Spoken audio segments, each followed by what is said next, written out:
Assalamualaikum warahmatullahi wabarakatuh. Selamat malam, Bu Mukti dan teman-teman. Kami dari kelompok 2 ingin mempresentasikan hasil analisis kami mengenai analisis sentimen berita komoditas emas menggunakan long short term memory.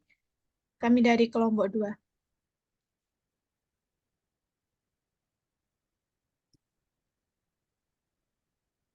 Berikut merupakan anggota dari kelompok 2. Pertama ada Aditya Agral dengan NRP 082, selanjutnya ada saya dengan NRP 093, dan juga ada Lofi dengan NRP 112.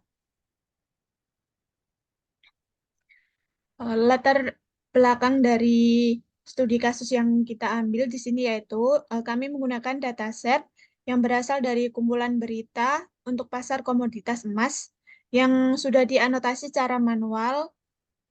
Anotasi tersebut dilakukan oleh 3 orang ahli subjek dengan lebih dari 10.000 judul. Berita yang tersebar di berbagai dimensi dan kelas. Data ini berasal dari berbagai sumber berita selama periode dari 20 tahun, yaitu tahun 2000 hingga 2021. Dataset ini dapat digunakan untuk mengembangkan model machine learning yang memahami berita serta dapat memberikan model beramalan harga jangka pendek dan jangka panjang. Selain itu, dataset ini dapat berguna bagi peneliti yang bekerja di bidang analisis berita untuk komoditas dan untuk mengevaluasi model pada masalah klasifikasi. Untuk sumber data yang kami gunakan, kami mengambil data dari Kaggle Dataset, dengan data yang digunakan sebanyak 8.126 data dan terdiri dari 2 kelas, yaitu kelas positif dan negatif.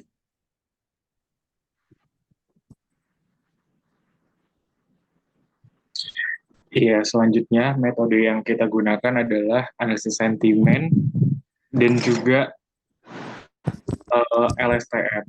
Jadi analisis sentimen ini adalah sebuah analisis yang biasanya digunakan untuk mendapatkan sebuah informasi sentimen dari kalimat yang terdapat dari teks tersebut.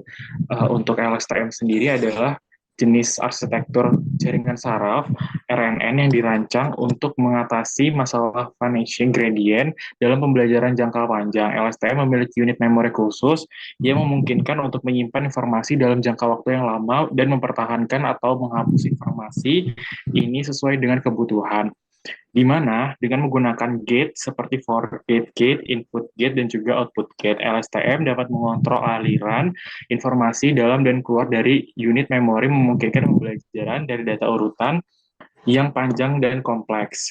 Berikut adalah arsitektur dari model LSTM itu sendiri. Jadi konsep inti dari LSTM adalah cell state dan berbagai gerbangnya. Cell state bertindak sebagai jalan raya transportasi yang mentransfer informasi relatif sepanjang rantai urutan. Kita bisa menganggapnya sebagai memori jaringan. Keadaan sel secara teori dapat membawa informasi yang relevan selama pemrosesan urutan. Jadi bahkan informasi dari langkah sebelumnya dapat diteruskan ke langkah berikutnya yang dapat membantu untuk mengurangi efek memori jangka pendek. Saat sel lanjutkan perjalanannya, informasi ditambahkan atau dihapus ke cell state melalui gerbang. Gerbang ini adalah jaringan saraf berbeda yang memutuskan informasi mana yang diizinkan pada keadaan sel. Gerbang dapat mempelajari informasi apa yang relevan untuk disimpan atau dilupakan selama pelatihan model agar kita bisa membuat modelnya. Ya, berikut adalah gerbang dari model LSTM. Jadi ada gerbang pertama yaitu for gate gate, gerbang kedua input gate, dan juga gerbang ketiga yaitu adalah output gate. Di mana for gate gate atau gerbang pertama digunakan untuk memutuskan informasi apa yang relevan untuk disimpan dari langkah sebelumnya. Untuk input gate atau gerbang kedua digunakan untuk memutuskan informasi apa yang relevan untuk ditambahkan dari langkah saat ini. Dan untuk output gate digunakan untuk menentukan informasi apa yang seharusnya diteruskan ke LSTM cell selanjutnya berdasarkan informasi dari cell state.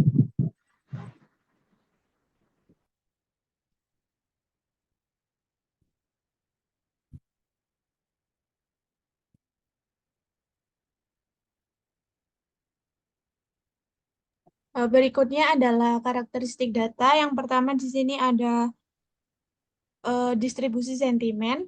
Dapat dilihat pada gambar proporsi untuk kelas negatif sebesar 0,464 dengan kelas positif ada 0,536. Untuk gambar yang sebelah kanan merupakan word cloud positif dan word cloud negatif. Kenapa di sini ada dua warna? Yang pertama, warna ungu ini menggambarkan kata yang banyak muncul pada data yang digunakan untuk dianalisis. Sedangkan warna hijau merupakan kata lain yang juga banyak muncul tetapi tidak sebanyak kata ungu pada data yang akan kita analisis.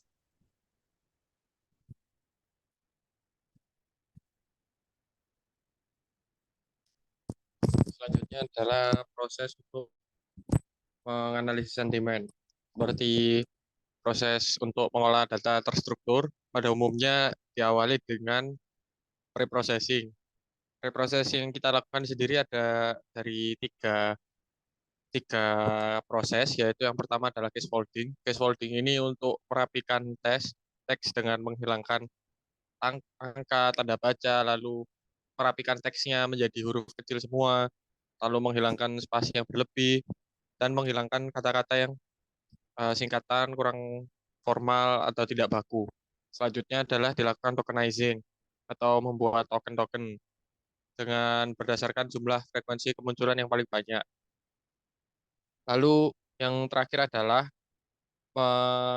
mengencode data dengan proses label encoding, yaitu sehingga menjadi data numerik ya, dari stringnya menjadi numerik. Oke, lanjut. Model LSTM-nya terdiri dari tiga layer seperti yang dijelaskan oleh teman saya tadi, bahwa di sini ada beberapa parameter di input layer sendiri. Di sini ada banyak kata, untuk dimensinya sendiri ada 2000, sekitar 2000 kata, 2600 lebih kata.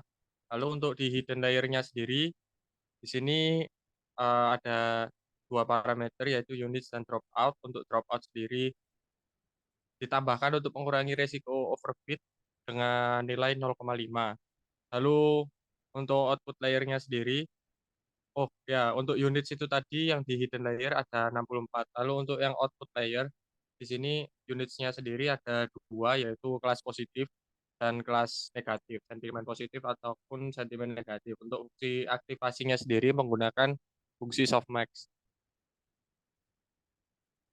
Oke, lalu selanjutnya adalah hasil pemodelan dengan LSTM.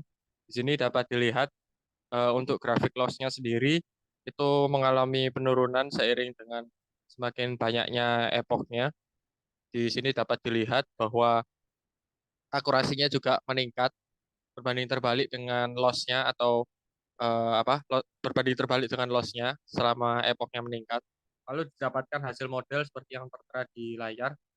Dapat dilihat di confusion matrix bahwa cukup banyak data yang cukup banyak yang diklasifikasikan secara benar. Didapatkan hasil akurasi sebesar 95%, artinya 95% data ini diklasifikasikan secara tepat. Lalu untuk sensitivitas dan specificity itu sama-sama tinggi juga, 0,945 dan juga 0,955. Artinya model ini dapat membedakan atau dapat membedakan dengan baik kelas positif dan negatif dan mengklasifikasikannya secara tepat.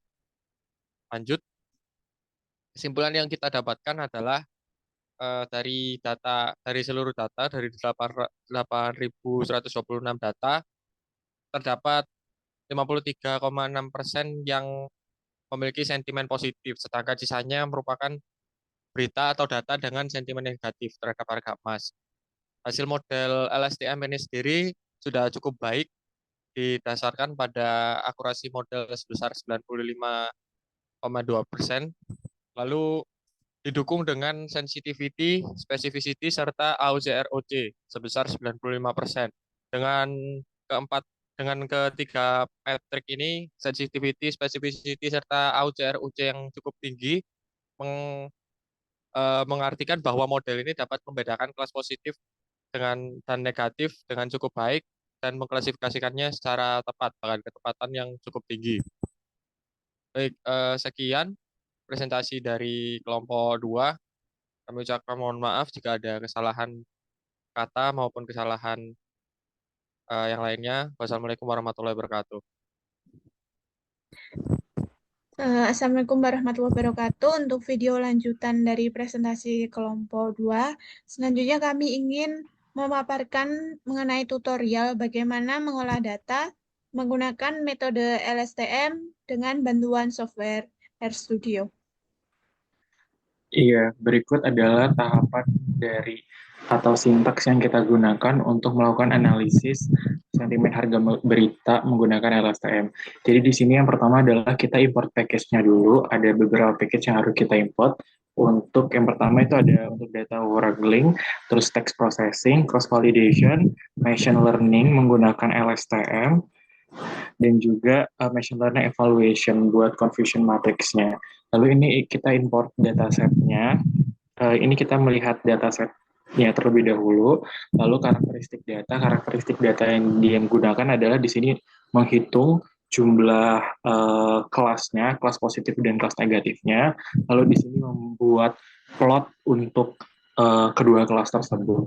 Selanjutnya masuk ke text preprocessing, di mana ada 3, yaitu yang pertama adalah folding. Yang pertama ini membuat sebuah objek berisikan pattern yang biasanya ada sebuah link URL, terus berisikan objek growth new, terus adalah link URL lagi, lalu implementasi untuk menghapus emoji, dan sampai ke bawahnya ini adalah preprocessing untuk bagian case modding. Selanjutnya ada tokenizing. Di sini adalah menghitung maksimal katanya. Ada 2. Ini untuk max length-nya yang didapatkan kita 19. Lalu ini ada label encoding, di mana ini kita dari data yang sudah bersih, yang udah dilakukan case folding dan juga tokenizing, ini dilabelin menggunakan model, dilabelin berdasarkan hasilnya tadi, hasil sebelumnya, seperti itu. Kemudian masuk ke dalam model LSTM-nya. Di sini split data terlebih dahulu menjadi train, test, dan juga validasi. Lalu persiapan buat variabelnya itu ada variabel X dan juga variabel Y. Ya, selanjutnya di sini adalah codingan untuk memodelkan dengan LSTM-nya setelah kita tadi melakukan preprocessing dan juga membagi menjadi training, testing, dan juga validasi. Di sini ada 3 layer dan ini merupakan codingannya untuk menjalankan itu. Lanjut. Ya, ini merupakan summary modelnya dan juga untuk melihat cross validation-nya. Lalu yang di bawah ini adalah confusion matrix untuk mengukur akurasi, sensitivity, specificity, dan juga AOC-ROC-nya. Lalu sudah, di sini sudah selesai untuk codingannya.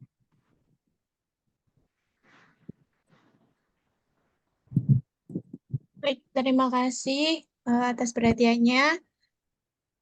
Kami dari kelompok 2 mengucapkan mohon maaf bila kami ada salah kata. Wassalamualaikum warahmatullahi wabarakatuh.